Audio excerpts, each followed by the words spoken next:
As a student why should I choose a France? के फरक छ त? अब यस्तो छ, फ्रान्स नै किन जाने भन्ने कुरा चाहिँ अब धेरै क्राइटेरियाहरू छ होइन। हजुर, अब धेरै सर्कमस्टान्सेसहरू छन्। अहिलेको लागि as a student as a चाहिँ अब फाइनेन्सियल हिसाबले जाउँ न, फर्स्टमा चाहिँ के लोड पर्न जान्छ फाइनेन्सियल कुरामा एज अ फ्रान्स र अरू कन्ट्रिजहरूमा? फ्रान्समा कम्पेरिटिभली जस्तै अमेरिका, युके, भनौँ न अस्ट्रेलियाहरूमा चाहिँ जति कस्टहरू लाग्छ नि, हजुर, त्यो फी हेर्ने हो भने कम्पेरिटिभली डिफ्रेन्स धेरै नै डिफ्रेन्स छ। जस्तै अब म अस्ट्रेलियाको जानु पऱ्यो भने मलाई लगभग केही नभए पनि परिरहेको $40,000-50,000 जति चाहिँ लागिहाल्यो। त्यहाँको लिभिङ कस्ट छुट्टै छ अझ। त्यो पार्ट त सुरुमा स्टुडेन्टले सोच्दैन। हजुर, त्यो रियालिटी त त्यो छ होइन।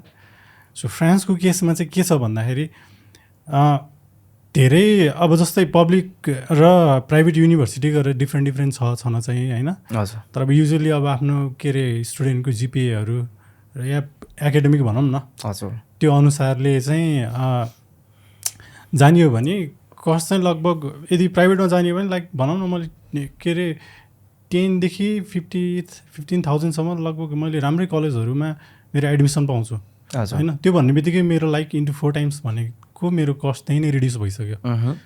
अब त्यसबाहेक अर्को के छ भन्दाखेरि स्टुडेन्टहरू चाहिँ फ्रान्स चाहिँ अमेरिका, अस्ट्रेलिया जस्तो पहिलाको एकदम पपुलर डेस्टिनेसन अभियसली होइन।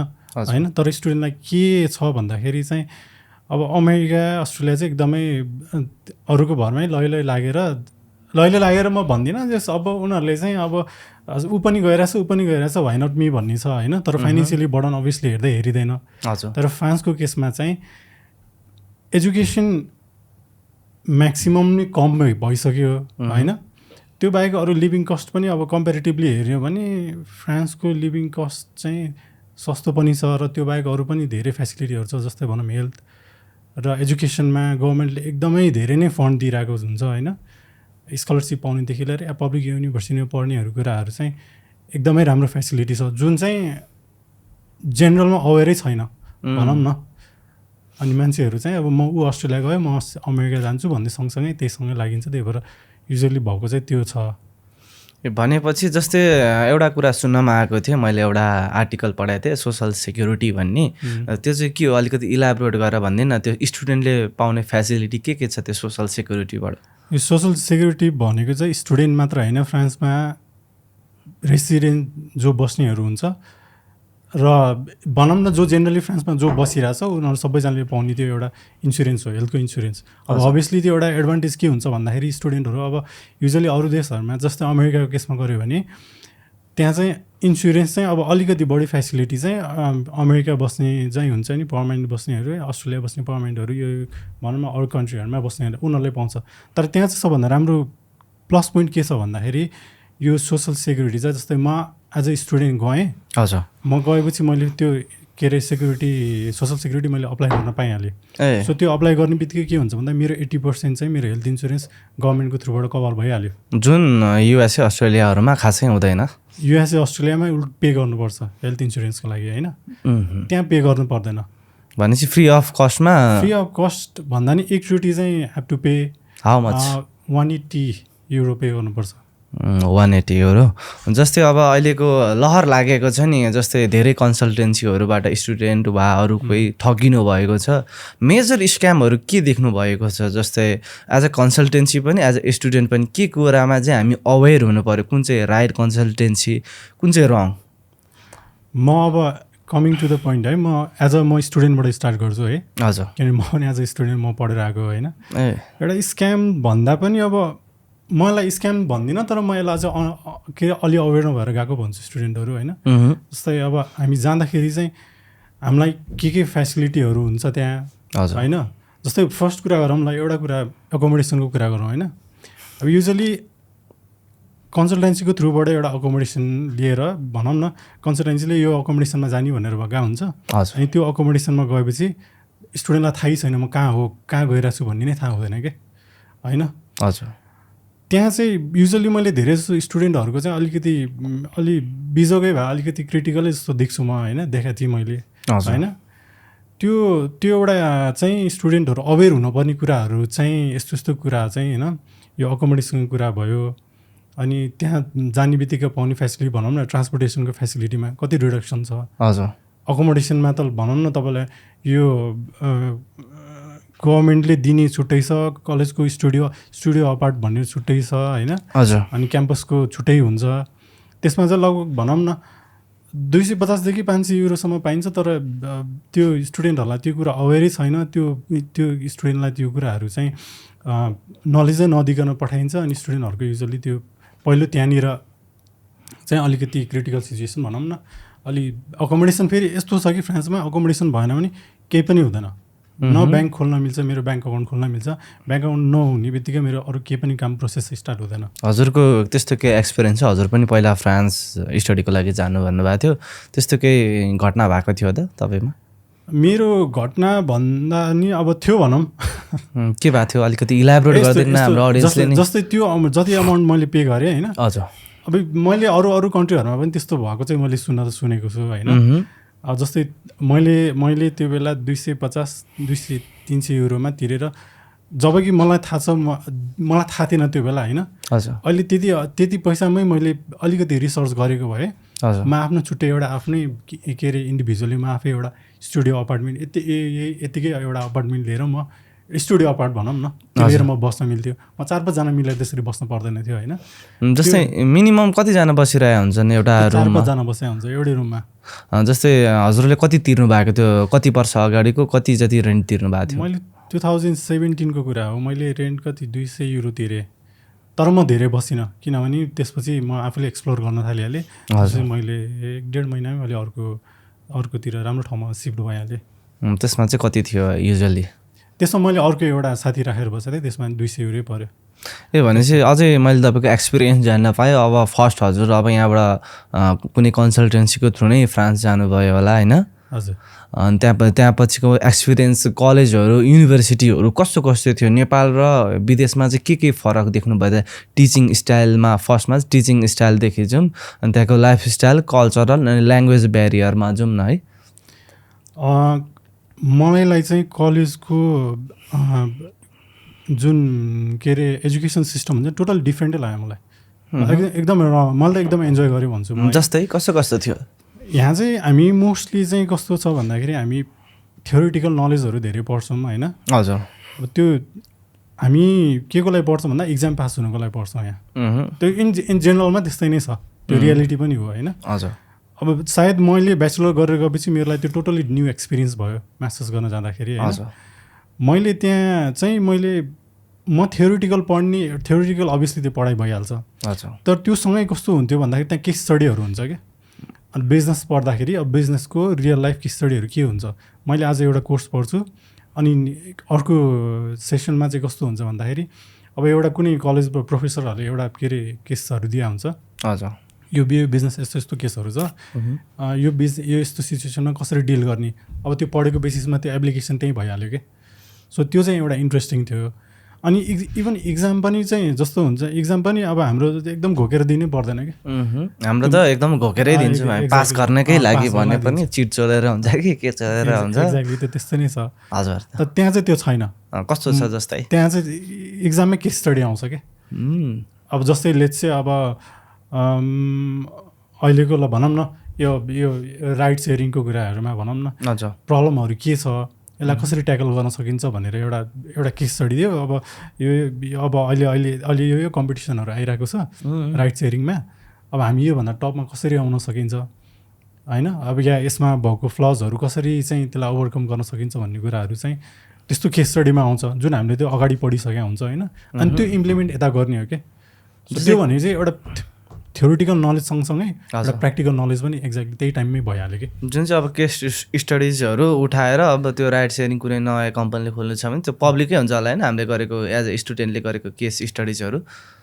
जस्तै कतिपयमा त यस्तो हुन्छ नि, जस्तै एज अ त्यो ल इम्प्लिमेन्ट गर्ने बेला नि विदेशतिर गर्दा स्टुडेन्टले युनिभर्सिटीबाट केस स्टडी गर्छौँ, यो ल्याउन पाए बेटर हुन्थ्यो, अन्त त्यसरी प्रोसेस हुन्छ।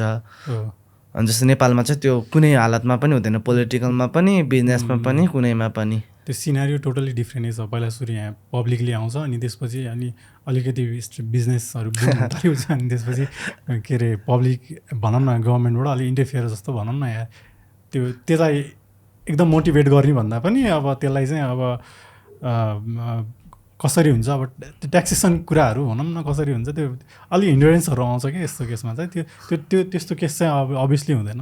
अब नेक्स्ट यही पार्टको हामी नेक्स्ट फेजमा जाउँ। जस्तै अब मैले तपाईँलाई सोधेको थिएँ ल्याङ्ग्वेज ब्यारियर र कल्चरल डिफ्रेन्स कतिको, जस्तै त्यहाँ फर्स्ट युनिभर्सिटीमा जाँदाखेरि साथीहरू कतिको बनाउन सक्नुभयो, घुलमिल कतिको गर्न सक्नुभयो, नेपाली साथी पनि थिए कि अब अरू पनि साथी बनाउनु भयो, किन भन्दाखेरि एज अ स्टुडेन्ट जाँदाखेरि कति इन्ट्रोभर्ट हुन्छ, कोही त एक्सट्रोभर्ट हुन्छ, डेफिनेटली जो भए पनि साथी बनाउँछन्, अलिकति एउटा इन्ट्रोभर्ट टाइपको हुन्छ नि त। अहिले त मिडिया नै त्यस्तो छ, सबै मोबाइलमा झुम्मिने, मोबाइलबाट च्याटिङ गर्न पाए हुन्थ्यो। त्यहाँ चाहिँ के कस्तो छ, साथी बनाउन मुस्किल छ कि इजी छ कि डिफिकल्ट छ? यो कुरा चाहिँ अलिक सब्जेक्टिभ भयो है। हजुर, अघि तपाईँले भने जस्तै म आफू चाहिँ अलिकति पिपल पर्सन छु होइन। हजुर, मलाई चाहिँ ल्याङ्ग्वेज ब्यारियर अभियसली भइहाल्छ। कलेजभित्र छिर्ने बेला इङ्ग्लिस, किनभने इङ्ग्लिसमै पढिन्छ होइन। हजुर, त्यहाँबाट बाहिर जाने बित्तिकै त्यो स्टेप कलेजको ढोकाबाट बाहिर स्टेप राख्ने बित्तिकै त्यो फ्रेन्च बोल्नु परिहाल्यो। इज नो वान कि कसैले म त्यो एक्सपेक्टै नगरे हुन्छ कि त्यो मान्छेले इङ्ग्लिस बोल्छ, त्यहाँ एकदम फ्यु हुन्छ। आउँछ त्यही पनि बोल्दैनन्, मैले सुनेको थिएँ जर्मनी कुनै कन्ट्रीतिर। त्यो त मैले धेरै फेस गरेको छु। स्टार्टिङमा मलाई फ्रेन्च आउँथ्यो, इभन मैले फ्रेन्चमा यसको पाख्लाउन अङ्ग्लै भनेर भन्दाखेरि डु स्पिक इन इङ्ग्लिस भनेर मैले त्यही कुरा मैले फ्रेन्चमा भन्दाखेरि पनि लिटरली कतिचोटि भागेकै छ। आइरन नो किन त्यो अब सायद अब अलिकति त्यो आइरन नो त्यो किन छ त्यस्तो, अब उनीहरूले आफ्नो ल्याङ्ग्वेजलाई नै अलिकति बढी प्रायोरिटाइज गरेको हो। अब कल्चरल डिफ्रेन्सको कुरा आउँदाखेरि चाहिँ अब हाम्रो आफ्नै देशमा कति कल्चर कति ल्याङ्ग्वेजहरू छ होइन। हजुर, त्यो कुरा चाहिँ अब हामीले आफूले कति त्यो कल्चरलाई आफैले प्रमोट गर्छौँ। ल्याङ्ग्वेजले अब भनौँ न नेवारी बोल्नेहरू नेवारी नै बोलिदियो भने कति उनीहरू कति ह्याप्पी हुन्छन् होइन। एक्ज्याक्टली होइन। सो एक्ज्याक्टली त्यो पनि अब फ्रान्स चाहिँ हाम्रो देशमा पढ्न आएको छ या हाम्रो देशमा चाहिँ के अरे सेटल हुन आएको छ, whatever is the case होइन। अब उनीहरूको चाहिँ के प्रायोरिटी हो भन्दाखेरि हाम्रो कन्ट्रीमा चाहिँ they have to learn the language, they have to learn the culture. त्यो एउटा पोजिटिभ पनि हो। आफ्नो पोर्टफोलियोमा एउटा न्यू ल्याङ्ग्वेज, जस्तो अब मेरो केसमा मैले मेरो पोर्टफोलियोमा मेरो एउटा ल्याङ्ग्वेज एड भयो होइन। त्यो एउटा न्यू ल्याङ्ग्वेज लर्न गरेँ नि। भनेपछि एज अ स्टुडेन्ट फ्रान्स जाँदै हुनुहुन्छ भने चाहिँ तपाईँले फ्रेन्च ल्याङ्ग्वेज सिकेर जानुभयो भने चाहिँ धेरै सहज हुन्छ। इङ्ग्लिस आइएल्स दिएर पनि जान त सकिन्छ। आइएल्स अब स्टुडेन्टलाई आइएल्स दिएर जानुपर्छ भन्ने नेसरी चाहिँ छैन, किनभने के अरे कलेजभित्र इङ्ग्लिसमै पढाउँछ। हजुर, अनि त्योभन्दा बाहिर चाहिँ अब त्यो ल्याङ्ग्वेज किन पढ्नुपर्छ भन्दाखेरि त्यो अपर्च्युनिटीको लागि हो कि। एज अ पार्ट टाइम जब गर्न होस् कि केही अब नेटवर्किङ बनाउन होस् न। एक्ज्याक्टली, त्यो अपर्च्युनिटी भनौँ न मैले पढेपछि। जस्तै के डिफ्रेन्स छ पार्ट टाइम जबमा एज अ फ्रेन्च ल्याङ्ग्वेज आउने र इङ्ग्लिस आउनेमा? के वेजेसहरू केही रेसिजममा डिफ्रेन्स गर्छ कि कस्तो रे? मैले केही बुझेन भन्नको मतलब। अब पार्ट टाइम एज अ म अब स्टुडेन्ट छु, कति छ हाम्रो पार्ट टाइम जब जाने बित्तिकै पार्ट टाइम जब गर्न पाइन्छ कि कति छ? पार्ट टाइम जब 20 घन्टा पाइन्छ विकको 20 घन्टा। विकको 20 घन्टा भनेपछि मिनिमम पे कति छ पार्ट टाइमको? मिनिमम आवली 10 युरो छ। 10 युरो छ। जस्तै अब एज अ फ्रेन्च आउँछ भने त्योभन्दा माथि पाइन्छ कि? अनि इङ्ग्लिस आउनेले त 10 नै पायो, त्योभन्दा कम पनि पाउन सक्छ होइन। जस्तै फ्रेन्च पाउनेले चाहिँ त्योभन्दा माथि पाउँछ कि के छ फ्रेन्च ल्याङ्ग्वेज आउनेलाई? फ्रेन्च पाउनेले अभियसली त्योभन्दा त्यस्तो धेरै डिफ्रेन्स चाहिँ हुँदैन, तर लगभग 2-3 युरोको डिफ्रेन्सलाई होला, तर त्यस्तो धेरै डिफ्रेन्स चाहिँ। तर 2-3 युरोले त लास्टमा मन्थली जाँदाखेरि त धेरै फरक पऱ्यो नि त। घन्टाको 2-3 युरो हो भनेपछि त अनि 20 घन्टामा त धेरै जोड्यो त। त्यो त अभियसली डिफ्रेन्स परिहाल्छ। तर यस्तो छ है, मलाई जस्तै म फ्रेन्चकोमा काम गर्छु र तपाईँ पनि फ्रेन्चकोमा काम गर्छ भने पनि हाम्रो स्टार्टिङ बेसिक त्यहीबाटै हुन्छ। त्यस्तो डिफ्रेन्स पर्दैन। तर मलाई ल्याङ्ग्वेज ब्यारियर आउँदैन भन्ने बित्तिकै मलाई चाहिँ अब अलिकति चाहिँ त्यो अलिकति डिस्क्रिमिनेट त भइहालिन्छ आउँथ्यो, किनभने अब आफूले त्यो ठाउँमा काममा अलिकति इनपुट दिन सकिँदैन। अनि त्यो भनेपछि अलिकति एक्सपिरियन्स नभएको जस्तै भनौँ न, एक्सपिरियन्स नभएकोलाई अलिक कम पे गर्छ भने जस्तै अलि ल्याङ्ग्वेज नआउनुलाई अलिकति अल्टिमेटली अलिक कम नै पे जस्तो। त्यो कन्फिडेन्ट पनि बिल्डअप हुँदैन नि त। अब फ्रेन्च आउँछ भने त जे पनि बोल्न सक्यो, अब त्यसले के भने केही बुझिँदैन। उनीहरूले त अब इङ्ग्लिसमा बोल्ने पनि छैनन्। एक्ज्याक्टली, त्यो बोल्दा नि बोल्दैन, त्यो गाह्रो पनि हुन्छ अभियसली। जस्तै अब मिनिमम क्राइटेरिया के छ फ्रान्स जानको लागि? जिपिए, आइएल्स, ल्याङ्ग्वेज, डकुमेन्टेसन, सबै step by step process requirement के छ फ्रान्स जानलाई? फ्रान्स फर्स्टमा हामी ब्याचलरदेखि चाहिँ रिसेन्ट ट्रान्सक्रिप्ट चाहियो हजुर अब मैले ब्याचलर प्लस टू क्लियर गरेको होस् या अब म ब्याचलर गर्न जानको लागि प्लस टू मास्टर्स गर्नलाई ब्याचलर भयो ल्याङ्ग्वेज चाहिँ अब आइएल्स चाहिँ कम्पलसरी छैन त्यसको लागि अब कलेजको थ्रुबाट एमओआई पनि लिन सक्यो होइन त्यो कलेजको क्राइटेरिया अनुसार छ हजुर अर्को कुरा रेज्युमे र एउटा मोटिभेसनल लेटर बनाउनुपर्छ अब मोटिभेसनल लेटर भन्ने बित्तिकै अब आफू कुन कलेजमा जान्छ के पढ्न जाने भन्ने कुराको त्यो बेसिसमा बन्ने कुरा भयो स्टार्टिङ पार्ट चाहिँ त्यतिमा मात्रै भयो होइन त्यो चाहिँ अब हाम्रो पनि आइफ्लाई कन्सल्टेन्सी छ त्यो चाहिँ अब हाम्रै कन्सल्टेन्सीको थ्रुबाट नै हामी गाइड गर्छौँ कि त्यो आफै बनाउनु पर्छ त्यो सबै हामी गाइड गरिदिन्छौँ त्यो ए भनेपछि एज अ स्टुडेन्ट फ्रान्स जान चाहनुहुन्छ भने आइफ्लाईमा आउनुभयो भने सम्पूर्ण पाउनुभयो होइन ए टु जेडै भयो फेरि एकचोटि पोइन्ट बाई पोइन्ट भनिदिउँ न डकुमेन्टेसन आइएल्स वा नो आइएल्स फ्रान्स जानको लागि एज अ म स्टुडेन्ट जाँदैछु मैले भर्खर प्लस टू पास गरेँ अब मैले म्यानेजमेन्ट कम्प्युटर साइन्स लिएर पढेँ अब मेरो क्राइटेरिया के छ त अब फ्रान्स जानको लागि रिसेन्ट ट्रान्सक्रिप्ट एमओआई भनौँ एमओआई त्यो अब युजली आइएल्स पढ्दैन भनेपछि एमओआई चाहिहाल्यो हजुर रेज्युमे चाहियो अहिले रिसेन्टली त्यति हो मेन अब कलेज अप्लाई गर्नलाई चाहिने जस्तै अब फाइनेन्सियल डकुमेन्टेसनको हिसाबले त्यो अफर लेटरसम्मको पार्ट मात्रै भयो है हजुर त्यो अफर लेटर आउनेसम्मको त्यति पार्ट मात्रै अब यहाँ पछिको चाहिँ के अफर लेटर आएपछि चाहिँ अब फाइनेन्सियल डकुमेन्ट चाहिन्छ जस्तै income source bank balance minimum कति जति हुनुपर्छ income source bank balance income source चाहिँ यस्तो छ है युनिभर्सिटी हेरी होला युनिभर्सिटी हेरेर पनि हो र अर्को यो कस्तो छ भन्दा लिभिङ आफ्नो त्यहाँ लिभिङ एक्सपेन्सेस त्यहाँ जोडिन्छ कि जस्तै फ्रान्सको केसमा चाहिँ €650 पर मन्थ हुनु पऱ्यो त्यो प्लस र आफ्नो कलेजको फी कति छ त्यो त्यो त्यो एड हुन्छ क्या त्यति त पे गर्न सक्ने हुनु पऱ्यो नि त हजुर त्यो त्यति चाहिँ इन्कम चाहिँ त्यति देखिनुपर्छ होइन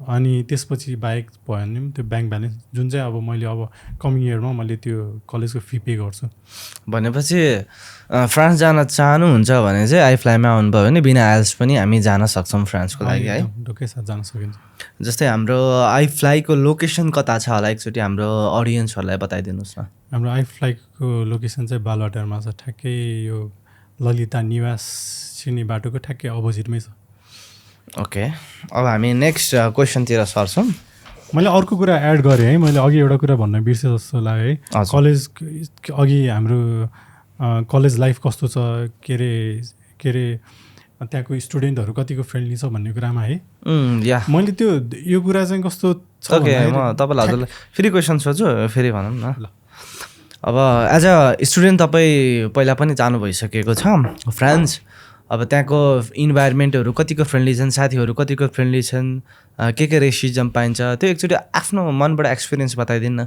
हाम्रो अडियन्सलाई आज फ्रान्स जान चाहनुहुन्छ एकचोटि फेरि गर्नुपर्छ कि जस्तो यो रे किनभने मेरो यहाँ अलिकति भयो क्या खास फेरि गरौँ है ए ओके एज अ स्टुडेन्ट म France sorry as a student तपाईँ फ्रान्स पनि जानु भइसकेको छ तपाईँको एक्सपिरियन्सको हिसाबले चाहिँ फ्रान्समा के को स्टुडेन्टको साथी बनाउन कति सजिलो छ के कति रेसिजम छ तपाईँको एक्सपिरियन्समा बताइदिनु न अब हाम्रो फ्रान्स जाने मान्छे पनि धेरै हुनुहुन्छ चाहना अब फ्रान्स जाने सरी फेरि क्वेसन सोध्छु है रेट एकदम फम्बल भइहाल्छ क्या यो बिग्रिसकेपछि फ्लो आइमिरहेको थियो ल ओके फेरि तपाईँ पहिला पनि फ्रान्स जानु भइसकेको छ होइन त्यहाँ पनि कति वर्ष बस्नुभयो हजुर 5 वर्ष 5 वर्षको एक्सपिरियन्समा चाहिँ त्यहाँको कलेज कल्चर युनिभर्सिटी कल्चर साथीहरू कतिको फ्रेन्डली छन् साथी बनाउन कतिको सजिलो छ रेसिजम कतिको छ फ्रान्समा म चाहिँ यो मेरो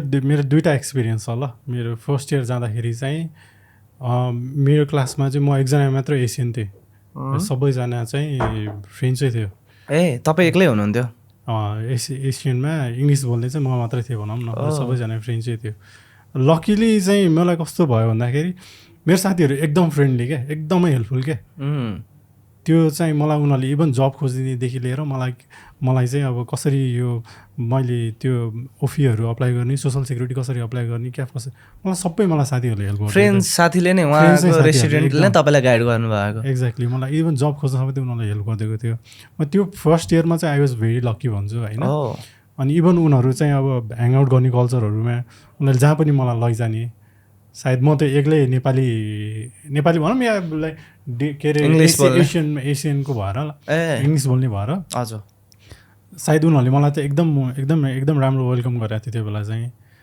तर एट द सेम टाइम मलाई सेकेन्ड इयर जुन मैले पुगेँ सेकेन्ड इयरमा चाहिँ टोटली डिफ्रेन्ट थियो क्या, किनभने त्यो बेला एकदम मिक्स भयो क्या त्यो बेला चाहिँ। ए सेकेन्ड इयरमा चाहिँ कस्तो थियो अब त्यो बेला फ्रेन्च पनि थियो, हजुर। चाइनिज पनि थियो, इन्डियन पनि थियो, नेपाली पनि थियो होइन। ए, अनि तर मैले जस्तो एक्सपेक्ट गरेको थिएँ नि मेरो जस्तो फर्स्ट इयरमा मेरो सायद यिनीहरू यस्तै हुन्छ होला, त्यो टोटली डिफ्रेन्टै थियो। कोही पनि लाइक त्यो त्यस्तो वेलकमिङ थिएन, एक दुईजना चाहिँ थियो अलिक फ्रेन्डली नै थियो, तर त्यो बाहेक अरू चाहिँ त्यस्तो खासै वेलकमिङ भेटिनँ मैले। सो त्यो सिनारियो लाइक त्यो इन्डिभिजुअलमा डिपेन्ड हुने कुरा रहेछ होइन। अब अभियसली अब आफूले अलिकति फ्रेन्च बोल्ने आफू नै अलिकति उनीहरूलाई अप्रोच गर्ने या आफूले फ्रेन्चै गएर बोल्यो भने पनि उनीहरूले त्यो कुरा चाहिँ यसले त फ्रेन्च बोल्दो रहेछ भने उनीहरू आफै वेलकम गर्न जान्छ। त्यो आफ्नो भनौँ न त्यो सब्जेक्टिभ कुरा भनौँ न, म आफू चाहिँ कतिको ओपन छु या कतिको फ्रेन्डली छु भन्ने कुरामा चाहिँ र उनीहरूको ल्याङ्ग्वेज या उनीहरूको कल्चर सिक्न आफू कतिको इन्ट्रेस्टेड छु भन्ने कुराले नि सायद उनीहरूले त्यो कुराले गर्दाखेरि अलि उनीहरू वेलकमिङ भएको हो कि। मेबी र त्यो पार्ट चाहिँ मैले पछि काममा पनि मैले काम गर्दाखेरि पनि मैले त्यही सेम कुरा त्यही सिमिलर कुरा मैले फेस गरेँ होइन।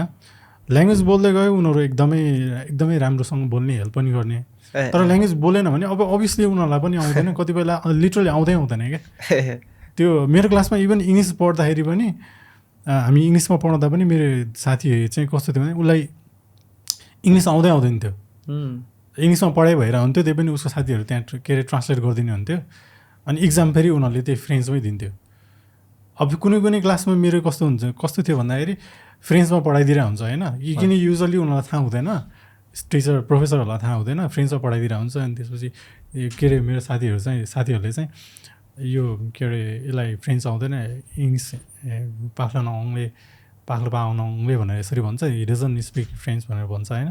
अनि फेरि टिचरले फेरि फ्रेन्च इङ्ग्लिसमै पढाइदिन्छ। त्यसरी चाहिँ first year was like very good experience भन्छु मेरो चाहिँ सेकेन्ड इयर भन्दा। प्रोफेसर पनि एकदम फ्रेन्डली हुनुहुन्थ्यो भन्नुभएपछि तपाईँको अनुसार? प्रोफेसर पनि मलाई एकदमै रमाइलो लाग्यो। प्रोफेसर त मेरो फर्स्ट इयरमा नि एकदमै राम्रो थियो, सेकेन्ड इयरमा पनि एकदम राम्रो एकदम हेल्पफुल थियो प्रोफेसर चाहिँ मेरो। जस्तै हामी अब नेक्स्ट क्वेसनतिर मुभ गरौँ। अब मैले बुझेअनुसार चाहिँ there are 2 university in France, public university, private university. त्यसको डिफ्रेन्स के छ अनि त्यहाँ अप्लाई गर्नलाई चाहिँ के गर्नुपर्छ? फर्स्टमा हामी पब्लिकबाट जाउँ न। पब्लिक युनिभर्सिटी भनेको के हो त फ्रान्सको लागि? पब्लिक युनिभर्सिटी भनेको फ्रान्सको चाहिँ यहीँ जस्तै भनौँ न हाम्रो केयु भनेको जस्तै एकदम रिनाउन्ड युनिभर्सिटी हो होइन। हजुर। त्यहाँ चाहिँ अब फ्रेन्चहरूलाई या कोही इङ्ग्लिस हुन्छ नि बाहिर इन्टरनेसनलहरूलाई चाहिँ एउटा सस्तोमा पढ्नलाई एउटा राम्रो फेसिलिटी दिएको भनौँ न, त्यस्तो खालको युनिभर्सिटीहरू धेरै नै छ त्यहाँ फ्रान्समा होइन। त्यहाँ चाहिँ जस्तै हाम्रो यहाँको जस्तो चाहिँ एकदमै त्यो पब्लिक युनिभर्सिटी भन्ने बित्तिकै हाम्रो नेपालमा चाहिँ अलिकति राम्रो इमेज छैन, किन भन्दाखेरि इक्जाम टाइममा नहुने, रिजल्ट टाइममा नहुने, सायद मोस्ट प्रोबेबली त्यही नै हो। पहिला चाहिँ अलिकति बढी स्ट्राइक, तपाईँको एजुकेसनल क्वालिटी पनि राम्रो छैन नि, अब स्टुडेन्टै छैन मेन त। अनि पहिला पोलिटिकल्ली चाहिँ स्टुडेन्टहरू आफै त्यो एक्टिभ भएर चाहिँ इन्भाइरोमेन्ट बिगार्ने त्यो छ, त्यो एक्ज्याक्टली त्यो छँदै छैन। इट्स टोटल डिफ्रेन्ट, किनभने एकदम हाइली रिनाउन्ड युनिभर्सिटीहरू हुन्छ, पब्लिकमा सिट पाउन पनि त्यत्तिकै गाह्रो छ र एकदमै के अरे आफ्टर ग्रेजुएट अपर्च्युनिटी पनि राम्रो अपर्च्युनिटीहरू राम्रो के अरे ठाउँमा प्लेसमेन्टहरू पाउने as compare to private university. Public चाहिँ एकदमै राम्रै छ भनौँ न, टक्करै दिन्छ, नेपालको जस्तो चाहिँ होइन। टक्करै दिने भने टप लेभलमै पर्छ, टप लेभलमै पर्छ। तर एज अ स्टुडेन्ट चाहिँ मैले +2 पास गरेको छु होइन। त्यहाँ पब्लिकमा जानलाई अफकोर्स सस्तो नै हुन्छ कोर्सहरू, फीहरू पनि।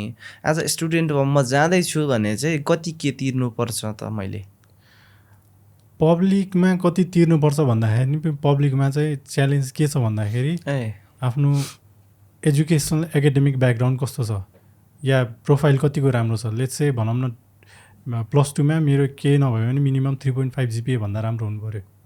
कति त्योभन्दा भन्नुभयो 3.5 3.5 भन्दा माथि हुनु पऱ्यो या लगभग त्यति हुनु पऱ्यो Okay. होइन मेरो त्यति पनि छैन मेरो 3 जति छ तर मेरो चाहिँ अब के अरे प्रोफाइल राम्रो छ लेट्स चाहिँ भनौँ न मैले एजुकेसनली केहीमा राम्रो इनपुट दिएको छु या भनौँ न मैले केहीमा पार्टिसिपेट राम्रो छ मेरो अरू रिलेटेड फिल्डमा इङ्गेजमेन्ट राम्रो छ भने पनि त्यो प्रोफाइल राम्रो देखिन्छ अनि त्यो प्रोफाइलको बेसिसमा पनि एडमिसन पाउन चाहिँ सकिन्छ